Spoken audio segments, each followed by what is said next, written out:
This is a BDA, our attempt at a BDA. So you see there's a series of 4 of them in a row. This is Jim Hoffman. He and his contractors are building BDAs, or beaver dam analogs. They're mock beaver dams meant to pool water during floods, improve water quality, and stabilize stream banks and enhance wildlife habitat. Well, it's doing its job. It's starting to literally back up water right where we're speaking. If you look downstream here, and we needed these wickets outside the spillway to create a weave and to hold them. Hopefully the frogs will move in, the mink will come and eat the frogs, and eventually leaf debris will create more of an impoundment, back more water up.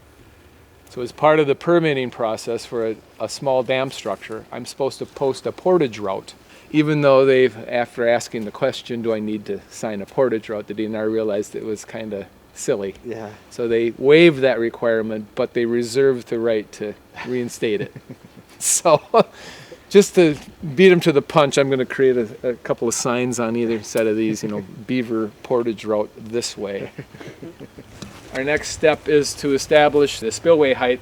We cut the posts off about a foot above that, and then we'll start our weave with the willow branches.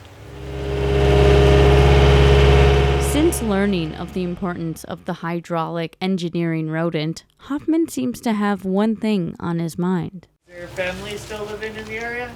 What's that? Does your family still live here? Beaver? No, your family. Oh, yeah.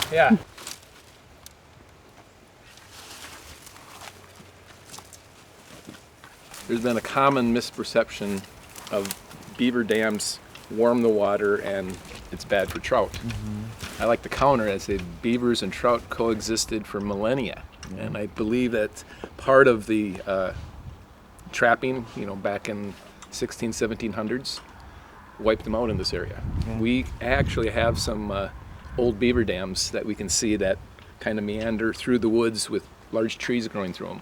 So when I built my cranberry marsh, we kind of blocked off one of those.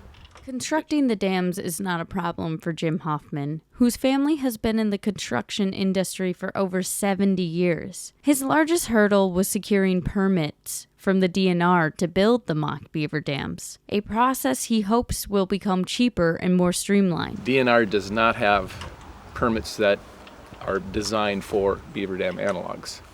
They have permits for dams, so I had to get a permit for a dam to build a little structure for mock beaver dams. Beavers don't have to get the permits. There's a common joke in the industry, you never ask the DNR, do I need a permit for this? Well, I did. Hoffman sees himself as a steward of the land, and the BDAs as a tool to help local wetlands where beaver numbers have dwindled. A healthy streamscape needs space for water to meander, aided by obstructions like fallen trees or dams. BDAs mimic beaver dams, dispersing water flow, creating pools, and trapping sediment to restore wetlands or meadows. Experts see BDAs as tools to kickstart natural stream restoration. Let's get back to kind of the native way. So that's part of my efforts in rewilding. Yeah. You see our neighbors are flying out for their morning feed. Yeah.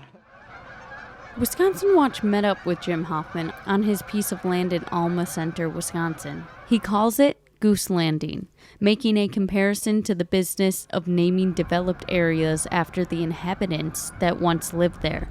Except Goose Landing is home to geese, and a plethora of other flora and fauna that Hoffman has been encouraging in an effort to, as he puts it, rewild the land. When I was growing up, I worked for Grandpa cultivating corn. We used to cultivate corn.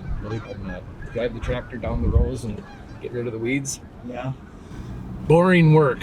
It was terribly boring, and if you fall asleep or drift a little bit, you look back and you plowed under a whole bunch of corn. Hoffman studied at Stanford University, where he got his master's in construction engineering and management, but eventually made his way back home to the Black River Falls area in western Wisconsin. Just decided it was easier to have a good quality of life here in Wisconsin as opposed to fighting the people in traffic in California. So, you create more of a food source. Yeah. Instead of having the water flow right down the drainage ditch and right into the creek. By building the BDAs, we're going to impound some water and try to reduce some of the flooding. There's a lot of different streams and tributaries that could benefit from this. I know the Milwaukee Sewage District is spending millions of dollars to create water storage for the runoff, and had all the beaver dams in the Milwaukee River drainage system still been around, they could have saved thousands of dollars, probably millions of dollars. But in today's world, with the impacts that beavers have on waterways and the negative connotations sometimes of their activities, I understand it. If a property owner plants a nice tree by their stream and the beaver comes and chews it down, they won't be very happy. Or if it floods culverts and stuff like that. So there are ways to mitigate those. In Wisconsin, there is contention among trout fishers and beavers, with some saying beavers warm the water and create dams trout cannot pass through. There is big resistance on warming the water and the impact on trout. I take issue with that because I believe that beaver and trout have coexisted for millennia and depend on each other. And without the beaver, there's no habitat for small trout fry. If there's a rain event on this drainage ditch, everything will get flushed right out. If there were beaver dam or beaver dam analogs and vegetation, all the trout and the trout fry would have somewhere to get out of the floodwater. So in our efforts here, the ultimate outcome hopefully will be a permitting system that the DNR will allow landowners to work with active beaver colonies to hopefully not eradicate them, but to encourage them in a sustainable and compatible way. I believe that the DNR uses some trout stamp dollars to eradicate beaver in northern Wisconsin, blowing up the beaver dams and kind of removing them because they warm the water. And I take issue with that because I think they coexist better than having them removed. Hoffman led us to the site where he and a friend released a 2-year-old orphan beaver as part of a rehabilitation effort. Doesn't look like it's been used lately. Here's his blanket that he loved. You see, I thought it was a dead beaver. Cuddle toy teddy bear.